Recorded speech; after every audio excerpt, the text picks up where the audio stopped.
Welcome to Unstoppable Real Estate Investing Wealth. My name is Billy Alvaro, aka the Unstoppable BA, former billion-dollar mortgage banker gone bankrupt turned professional real estate investor, where each week you'll learn the tools, strategies, systems, and secrets myself and other highly successful real estate investing entrepreneurs use to start, grow, and scale their businesses, creating massive profits, and how you can too. And we'll teach you how to put those profits to work so you no longer have to. Get ready to finally experience financial freedom and generational wealth. Now let's get started. What is going on, everybody? Welcome back to another episode of Unstoppable REI Wealth. I'm your host, Billy Alvaro, the Unstoppable BA, and I'm pretty excited to introduce this guy today because he is a former New Yorker, Long Islander. Now he's living down in Virginia Beach. Yep. Met Scott Jelinek, I think probably like 4.5, 5 years ago in a similar circle that we were rolling in. And he was doing events and he was kind enough to let me fly down to his area. Checked out how he was doing his events years back so I could get myself started. And Scott, you are you're a solid human being. I'm happy to have you on the show today, man. Welcome aboard. Thank you. I'm glad to be here, and it's good to see you, Billy. It's been a while. It's been a long time. So Scott, this whole podcast, I put it together to get people to start, grow, and scale their real estate investing business. And we've had a lot of guys on here teaching wholesaling and fix and flip, fast cash, make the money now, roll it over, commercial apartment buildings. You have a really frigging unique model that I want to go into in a bit. It's a really cool model. I love the name. People are going to be taken back by the name. But before we get into your model and your process and how you're really building super wealth and how you have your lifestyle now. I mean, you bought a place down in Bimini. You're like living the life. Take us back. How'd you get started in the real estate business? How long have you been doing it? And give us like a little bit of a background. So I'm going to make it short because, again, we only have, an hour, 2 hours, 6 hours to do this. So I bought my first house in this makes me feel so old, 1994, 29 years ago. And I don't know if you remember, back then there was a thing called non-qualifying assumptions, right? They're much like sub 2 only, but with the bank's blessing. And so I bought this house to live in, and I moved into it, but shortly, and it was $5,000 down, $675 a month. It was a townhouse in Virginia Beach. Shortly after I bought it, another one came up for sale on the block that was $2,000 down. And I didn't know anything about anything, nothing about value, equity, the work, nothing at all, other than I paid $5 down and this one was $2 down, and I felt like I got ripped off. And I know it doesn't make sense, but that's the way my brain was working at the time. And so I decided to buy this next one just to cost average me out, right? $3,500 each now. And that was my first spark of real estate. So I started every month, they would pay me the rent and I would pay the mortgage, and it kept every month nagging me. I'm like, I borrowed the money, they're paying it off. I borrowed it, they're paying it off. Yep. And I became obsessed. And this is way back. This is a long time ago when Saturday newspapers is where you found your deals. We didn't have the internet, right? Saturday newspaper, I'd be sitting circling houses and calling and running out to see them, only non-qualifying assumptions. And I bought as many as I could. And most of the story, but I come to 2001 when appreciation finally started. I had about 20, and that's when I really got into going to events, seminars, reading books, learning about everybody. Really educate yourself. Yeah, and I almost wish I didn't at the time, because what happened is I did what everyone taught to do, which was I refied everything, pulled all the cash out, and bought more. So I had about 20, and I turned them into 84 properties by 2007, and we all know what happened then. And then I had 84 properties. I had 84 mortgages, and I got smoked, and I lost about 55 of them to foreclosure. And that's, it's tough on anyone, right? But it was tough when I'm driving an Escalade that's wrapped in stop foreclosure, right? We buy houses, and here I am in foreclosure, so it was tough. And then, had to pivot and figure out, most guys went out of business, went back to their old lives, their old jobs. A lot of them. I didn't have that option. And so I started looking at the people who were still doing well and trying to model and see what were they doing different. And that's kind of how we got here. Yeah. So you have, honestly, a really unique model, right? Everybody out there talks about fixing and flipping, fast cash, do your wholesale deals, chunks of cash up front. And you have a process that you've dubbed the slow flip. Now, you're a fast guy, bro. You're a fast dude. New Yorker. How in the hell did you get into slow flips? And first off, what the hell is a slow flip for the audience that are listening? So I'll tell you, a lot of it started from me trying to model these guys who were doing well, right? I would have lunch with them, and I'd kind of interview them, and it was like, what are they doing different? Everyone else has got their tail between their legs and losing everything, and these guys are crushing it. Well, one of the things I found they were doing, and people hate when I say this, everybody loves to argue, and I'm like, forget it, you're right, is they owned everything free and clear, everything. Their house, their cars, all their rentals, everything was free and clear. And I'm like, well, that doesn't make sense. Everything I was taught was leverage, leverage, leverage, right? Yep. And so that was one part of it. And then the second part was property values got crushed. So suddenly I'm seeing the deals of a lifetime out there. I can't buy them because I don't have any credit now. I lost all my credit shot. I have no money. I spend all my money trying to save my houses. So I start trying to figure out how to do it. And I'm talking with people who will loan me the money. And everybody, we're all trained when you buy a house, either you use hard money and it's short term, like 6 months, or you get a mortgage and it's like 30 years. And it kept bothering me because I'm like, well, how come if I buy a house for 30 grand, I mean, buy a car for 30 grand or buy a car for 50 grand, they finance me for 5 years. But if I buy a house, they want to finance it for 30 years. And so I kept talking with new lenders till I got them to agree to, I said, no, I want to buy this. That's what a slow flip is. I always joke and say, we buy it like a car, we sell it like a house. I said, I want to buy them, but I want to pay them off, not a balloon. I want to pay them off amortized in 5 years. And so that is exactly what we did. And now that's the buy side. The sell side is we're not renovating. We're selling them as is. We generally sell them the day or two after we buy them, like immediately. And we sell them what I call super retail, but we sell them with long-term financing. So we sell them on a 30-year mortgage. We buy them on a 5-year mortgage. And so that's kind of how it came about. Now I did a process like this with mobile homes during the boom, because back then houses, you couldn't find houses in this price range. And so I did mobile homes because there's a hole in the marketplace, and that hole is the seller needs cash and the buyer needs financing. Mm-hmm. So we just get in the middle. We provide them with their cash, provide them with their financing. And now that's exactly what we do with houses. So I love the concept, by the way. So you have lenders out there who are giving you short-term but long-term money, not 6 months, not 30 years, 5 years. Yep. So no more than 5 years. You have a 5-year flip. That's it. Correct. You're getting it for what kind of interest rate are you paying on the? I pay 12% interest rate. And I know everybody's like, oh my God, you can get it so much better. It's crazy. Even when rates were 2, I was paying 12. But the reason is, if you mess with an amortization calculator on such a short-term mortgage, it doesn't make that big of a difference. On a 30-year mortgage, it's huge difference. Going up 1% is huge. You're in the mortgage business, you know this. But on a 5-year mortgage, it changed so little that my opinion was, let's keep the lenders happy. And that's how come I have such an abundance of lenders, because they're thrilled to be making 12%. And so I never messed with them and tried to lower it. I've always left it the same. I love it. So 12% amortized over 5, not interest only, fully amortized. Fully amortized. On 30,000, your payment comes out to $667.33. So, and that's fully amortized. There is no balloon. The 61st month, there is no payment. It's done. Right. Month 61, it's free and clear. All right. So you're finding these properties. What's your average price point? Like, were you buying cars? I mean, what the hell are you buying?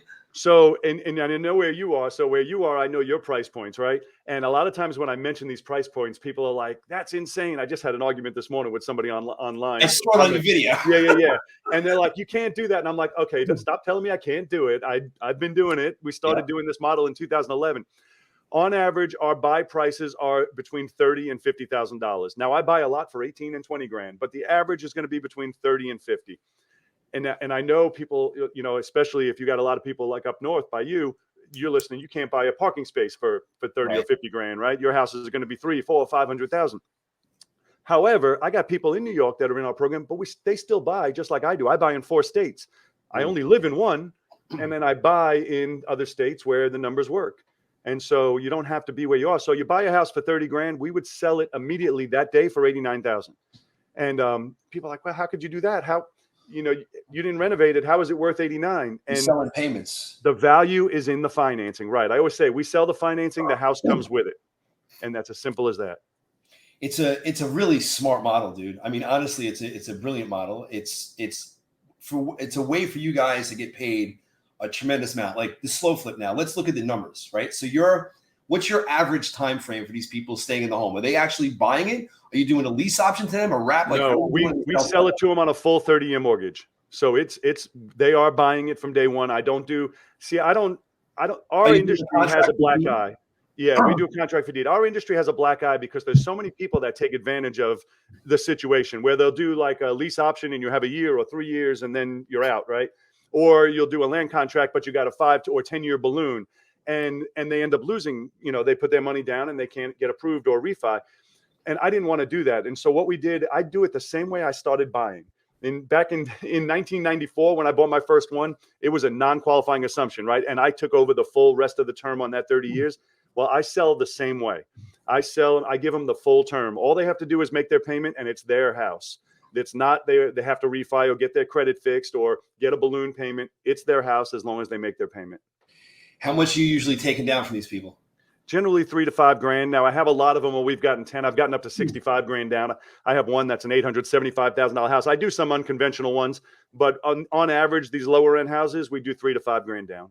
So 3 to 5 down. So you're getting back, most of 10%, 15% of your purchase price. And then what's the differential? What's the spread that you're making between what you're paying your investor for the first 5 years and the payment that they're getting? There's almost no spread. And let me explain that to you. So the payment is $875 a month on average. Now, mind you, I have some up there and, but on average it's $875. My payment on a $30,000 is $667.33. But then I also got taxes and insurance, right? So I make next to nothing, maybe $50, $100. But my whole thing is that I tell people, and this is why people hate it. Like you were saying, people want to make money fast right now. My whole thing is, I tell people, and this is what I tell people in my program, I said, we don't deserve to make $1 until the house is free and clear. So that means for the first 60 months, we are paying off the house and paying off the lender. For the rest of our lives and for the rest of the time with it, now it's our money. And so there's a saying that I love to share, Billy, and I know you know this already from your own life, but if you do what's easy, life will be hard. And if you do what's hard, life will be easy. And slow flips is the hard path because, again, you can do the Burr method, right? And we start getting paid next week. Yeah, but now you got a mortgage for 30 years you got to keep juggling this with. Yep. Or you can do what's hard and struggle along for 5 years, and now you're free. And you don't really appreciate freedom until you have it, right? Nobody realizes that they're not free until all of a sudden they can wake up and don't have to do anything. They can do whatever they want. And that's the difference. I mean, because I used to do the other method. I loved the Burr. I refied. I pulled everything out and did everything everyone taught. And it was great until it wasn't.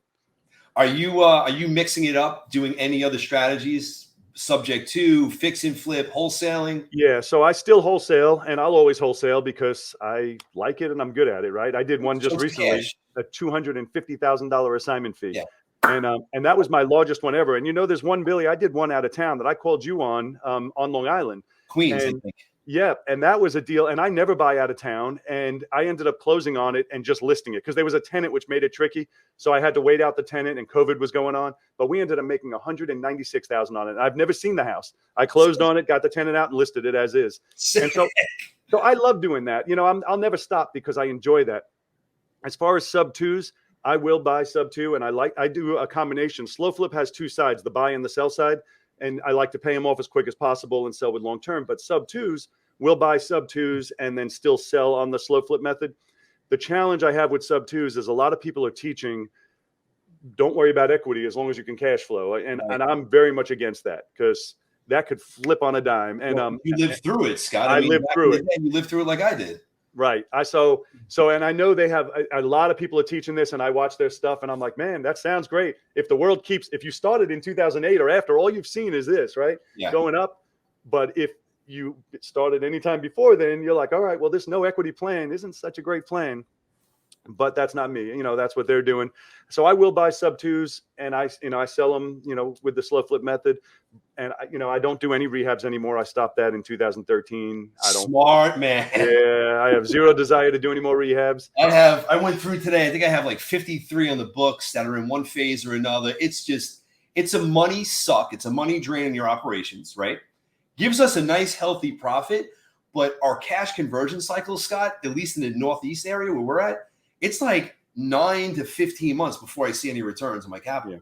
It's a long ass time, man. But the other thing is, and this is for you, Billy, you are a rehabber. You do a good job at it and you have a system, you have a process, you have staff in place. And so you have a machine going doing it. And I'm not against rehabbing at all. And I always tell people, I said, if that's what if you love taking something ugly and making it pretty and you love the processes and managing contractors, there's more money in rehabbing than there is in wholesaling by all means. Yep. But only if you love doing that. If you don't, then don't do it. Don't do it because you're chasing the dollars because you won't be making that money. 100%. And so I honestly, personally do not like to rehab, but I have a team that loves to rehab, right? So my project managers, New York, New Jersey, they handle all my shit. They take care of everything. This is what they love to do. They're trained for it. They have the personal PI for it. Like they are the project managers. When I was doing the rehabs, I was cursing out and getting into fist fights with every freaking contractor out there. I'm like, you know, you're lying. You're telling me you're coming here. You're not showing up. I'm taking pictures. You're not passing inspections. It was craziness. And I knew if I was going to go down this road, I'd have to scale it, systematize, and get the right people in place. If I had to do it though, Scott, and 3 years ago when I moved to Jersey, right when COVID hit, I'm like, you know what? I'm out here. I might as well start rehabbing. I started rehabbing and went right back to 10 years ago when I started doing it. I'm like, I hate this. You learn nothing. Yeah. But there is good money in it. If Yeah, we didn't go doing the rehabs with the volume we're doing, we'd probably make like close to $2 million less a year if I was just wholesaling the properties. Yeah, no, there's definitely, obviously, there's got to be better money in it because the wholesaler made money and it goes to a rehabber who makes money. I love the idea of rehabbing for people who love it or build a business around it. But I don't like when these guys think they're just going to show up after a class and start rehabbing houses. I'm like, man, if it was that easy, you know, it is work. Scott, how many, if you don't mind discussing, you don't have to, but how many units do you have now under management with the slow flip method that you have? So I currently personally own 178. My number one student in my program has 89, and he's only been with me 4 years. And I always thought, you know, it's funny because he always jokes and he's like, oh, my goal is to beat you. And I'm always like, you will 100% beat me because I'm kind of done. I still buy, but I'm not hungry. I'm not looking for deals. You know, I buy what comes across my table. But at the rate he's buying, I'm like, you'll definitely beat me. He's only 29 years old. Oh my God. I know. I'm turning 50 this month. I'm like, I'm done. You know, I'm not done. I still buy, but you know what I mean? I'm just not slowing down. I'm not trying to set the world on fire. And but he's 29. So I'm like, yeah, he is setting the world on fire. I say, you'll definitely beat me. Every time he says it, I'm like, that's not a challenge because you will definitely beat me. You've been you had a coaching program for years, right? Like you've been doing this for a long ass time. Yeah, I started coaching in 2015. And I like it a lot. But this is the thing. It's tricky. And I know you worked a little bit with coach. I don't know if you still do any coaching now or not. The tricky thing is I like it a lot when people actually do it. Yes. When people embrace it and do the stuff and become successes, I love it. That's why I still do it. There's nothing I enjoy more than that. But the converse to that is when someone pays you money and you say, go make this thing blue, and they show up with it red. Well, I thought red would do better. I'm like, but what'd you pay me for? Right. Why did you pay me if I know blue does better? Or what? I'm making up the colors here, but you know what I mean? You already know what works. And then some people will pay you and then still argue everything. I'm like, that is not what you paid me for. You paid me to save your learning curve so I can cut you right to the end. So I love it. I do love it. Obviously, or I wouldn't still be doing it. I got to tell you, I can't. You were kind enough to let me, when I was getting into my coaching scene, to go down and check you out, what you did, and not blowing smoke, bro. You're very, very good on that stage. Like funny, charismatic, obviously fucking knowledgeable, but the way you carry yourself and work the crowd, kudos to you, bro. Like you got it down pat. It's your personality. I appreciate that a lot. If you knew the level of fear I went into before I did my first event, like I could throw up waiting to get on stage. Seriously, I was like sick to my stomach because I never spoke public in my life, and it was the biggest fear, a crippling fear, and it was amazing. It took me about 4 events to get over it, and like now I don't care at all. I can stand up and talk in front of anybody, but back then it was like I was outside in the hallway, like, why do I do this to myself? Oh my God, I can't believe I got to go on. What am I going to say? What am I going to talk about? It was crazy how scared I was to do it. Isn't it funny though? Every time we start something new, like I shouldn't say every time, but when we start something new, we're just not good at it. And when you're not good at it and you have this fear of it, it is, like you said, crippling. But look at the transition over the last 8 years of how you went from somebody shaking in the hallway to now, like you just walk in there, bro, and you just command attention and respect. And you have that, I think it's a New York thing, bro. You just have that way about you that the people instantaneously know, like, trust. It's an instantaneous connection. And you really, it's not this you're blowing smoke when you're up there. You're adding a shit ton of value when you're speaking. I tried to, and you sat through my event, so I tried to not hold anything back. When I did, and I do that even with everything I do now. I try to just give them everything because I've been to enough events, and I still go to events, and I've been to enough events that there's nothing worse than when you paid and you sit there and you leave with more questions than you came in with. Yeah. And I'm like, well, what did I just do? It's like I saw a live infomercial, right? And they're trying to get me something else. And I'm like, give you a little bit of information, not enough, just enough to get you another question going. Yeah, I get it. And so we didn't do that. I gave them everything. Now, we did have a coaching program, but that was if you wanted to do more, not learn more. If you wanted to work together, but it wasn't like I had secret stuff to teach you afterwards. I gave them everything at the event. And it made me feel better about it. So I didn't feel like people were going to come and then be angry. Like I used to be angry. I would attend someone's event and be like, they didn't teach me anything. They all taught me what they're going to teach me if I go to this next thing. And I was like, I didn't like that at all. So give me an insight, Scott, because I know at one time your company was like this. You've scaled back. You've gotten to a point now where you're 50. Do you still have an operational business with employees, or have you kind of scaled down over the last couple of years? So in 2013, I did my first month-long vacation, and I know you're doing this now. You said every year, right? So you're doing 6 weeks or 8 weeks. I've done about a month-long every year since then. But 2013 was my first month-long vacation, and this is 10 years right now because actually I was just looking at the date. I had an emergency medical thing right when I got back, but we'll talk about that in a second. But while I was away, I was in Panama for 30 days. And I had a lot of time to think, right? Back then the cell phones didn't work there. I bought a Panamanian phone and it was just a dial. There was no internet, none of that. And so you have a lot of time to think. We had this big, beautiful beach house and it was a great time, but I had a lot of time to think. Well, one of the things I realized was my employees, I had a bunch of people working for me at the time. I said, they didn't work for me. I worked for them. I'm doing deals to keep everybody employed. I'm doing more deals than ever. I'm making less money than ever. It was one, and I know so many people that are doing this right now. And I talk to people and I tell them my story and I'm like, listen, you need to end it. And so what happened is I got home and I flipped everything on its head and I became a one-man band again. I got rid of everybody. And to this day, I do a fraction of the deals I used to do and I make 10x more money than I used to make. Because now it's mine. I get to keep it. While I was waiting to get on with you, I had a web lead come in and I called and set an appointment for Thursday. I called and set the appointment. I'll go on Thursday. I'll buy the house. I'll wholesale it, make 20, 30, 50 grand. And I keep it. Where it used to be, I had buyers and sellers and coordinators and people to do all this stuff. The money would come in, but it wasn't mine. It would just go into the account and get spread out amongst all the employees. And so that was a big transition for me. Ever since 2013, it's been just me. And when I say just me, it's really me and my wife. My wife works with me as well. Yep. But I have no employees, zero. And I love it. God bless you, bro. That's an amazing thing right there. Like I've been on all three levels, the starting, the growing, the scaling, back to starting solo.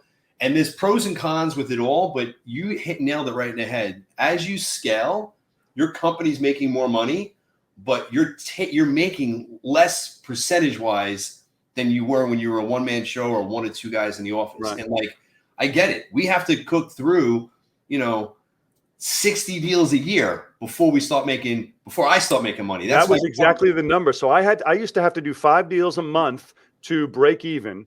But now if I had a month where I only did 3 deals, now I was short 2, means the next month I had to do 7 just to break even. And if I only did 5, which was what I was expected, I'm still negative. And it got to a point where I felt like I was chasing every month. We're doing a ton of deals and the deals were profitable, but I had so much overhead that I'm like, we're not making any money. What am I doing? Yeah. It's a lot. It's challenging to get past it. And there's that piece when you start to scale where it's like the no man's land, when you get caught there, you're literally just working to pay your bills. And you either have to scale back or you have to try to bust through that glass ceiling and scale forward. And it's difficult getting to that next level. We've jumped a couple of different times. This next jump is going to be a challenging jump because we're going from 7-figure company to a mid 8-figure company, wanting to scale it even further. And it's not easy, man. See, and to do a business like you're talking about, you have to scale. You can't do that on your own. Clearly that you have to do that. What I do is like, I don't work much. I mean, I'm lucky if, like I said, I have an appointment Thursday. Well, that's my next appointment I have on my calendar. I don't have to do anything I did today. I was out on my boat and my only thing on my calendar was to come talk to you. Then tomorrow I'll be the same thing. I'll be on my boat tomorrow. Good lifestyle. Thursday, I got an appointment. Yeah. And so I don't want to, I read in a book and you read the same books I read, but one of them said, I have something most people will never have. And that's enough. And I really appreciate that because so many times people, their comments or their reasoning why paying off your stuff is so bad is they're like, you can make so much more if. It always starts that, you can make so much more if you refi, pull the money out and buy 10 times more. And I'm always like, yeah, you go make all that money. Don't worry about me. Don't worry about me. You go make all that money. I think guys that lived through the crash, and I was one of them with you. Yes. And in 06, 07, 08, crushing it, 08 happens, everything falls apart. I find myself $14 million in debt. And when you live through that, and I was leveraging everything back then, bro, like I would make the money, I'd pull it out of the house, I'd buy another car, buy a property, renovate it, pull the cash out. Like I was leveraged to the max. When you get like that and shit hits the fan and everything overnight dries up and the values decrease by 30, 40, 50%, you're fucked. Yep. I went your mindset. Everything I do, I shouldn't say my rental properties have mortgages, but I'm paying them down. I don't refi to pull the cash out. Like, it is free and clear lifestyle. Minimum mortgages on my house. The other houses are paid off. Like, I don't want to have that debt because I lived through it. And when like COVID hit, I literally sat in my home office here and shit my pants for 2 days, cut back all my overhead overnight, $70,000 a month. And I'm like, I'm going to survive this thing. Like, I'm not going to go through and deal with, because especially at this age, man, you get into your mid-40s. I'm not starting over. I don't want to fucking start over, man. No way. It ain't happening. So I have 178 houses now, 79 of them, it might be 80 now. I think 79 of them are free and clear, and they'll all be free and clear at some point within the next 5 years. Because every time I buy new ones, they're on 5-year mortgages.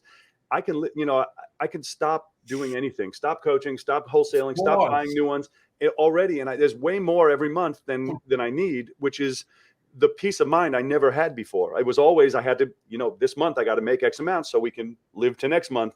And now it's like, everybody's like, every time I hear you can make so much more if, I'm like, don't worry about you. Don't worry about me. I say, you go make the money. Don't worry about me.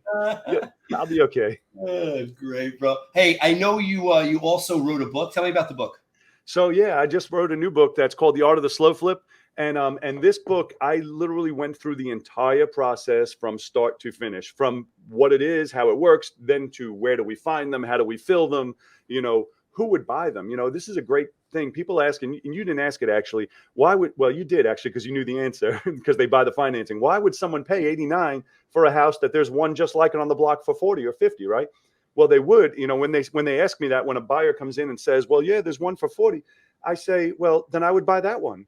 And they're like, well, I can't buy that one because that one's cash. I'm like, well, then I would buy mine, and I'm brutally honest with them. And this is the way it is. If you want it, it's the same payment you were going to pay if you were renting. So why wouldn't you? Your choice isn't mine or this one. Your choice is rent or mine.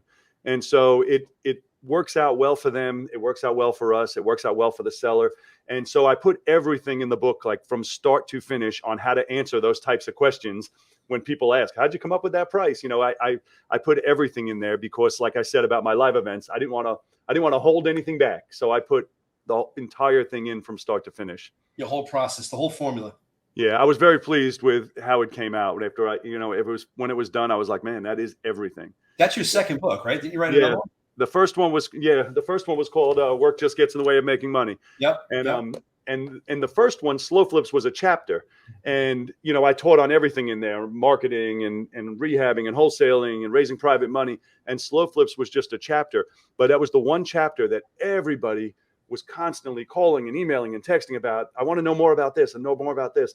And it's the main focus of my life is Slow Flips. So that's why I kind of geared toward everything toward training Slow Flips. Now I love wholesaling, so I still teach wholesaling and I still do wholesaling. But Slow Flips to me is where, I feel like everybody needs to, even if you just bought 5 or 10, I'm like, cash flow, man. It's so nice once they're free and clear. Yeah, it's no doubt. Let me pick your brain. I don't think I asked you this. When you sell the properties, you're not fixing them at all. So they're coming in and fix. So even these dumpy ass houses you're selling with the slow flip method. Absolutely. So I closed on one just the other day, and I want to tell you these numbers on it. And I contracted this one almost a year and a half ago, maybe 2 years ago. And the guy I was under contract with died after we were waiting for closing. And then because of COVID, probate courts were all backed up. And then so there was 2 heirs, and then one of them said they didn't want to sell, yada, yada. It finally closed, which I still got it for the same price 2.5 years later, which was really nice. Yeah. Wow. So I paid $36,000 for this house, and it's in Hampton, Virginia, right? Real nice house. I mean, it looks nice. When you go inside, though, it was a dump. You open the door, and it's just piles of garbage. I did a video on it. I don't know if you see my videos. I didn't see that. It sold not the same day, but the next day. I had to put a lockbox on it that day. The next day it sold. We sold it for $100. Now, keep in mind, I paid $36 for it. We sold it for $169,000. Got $4,000 down and $13.95 a month. Oh my God, dude! As is.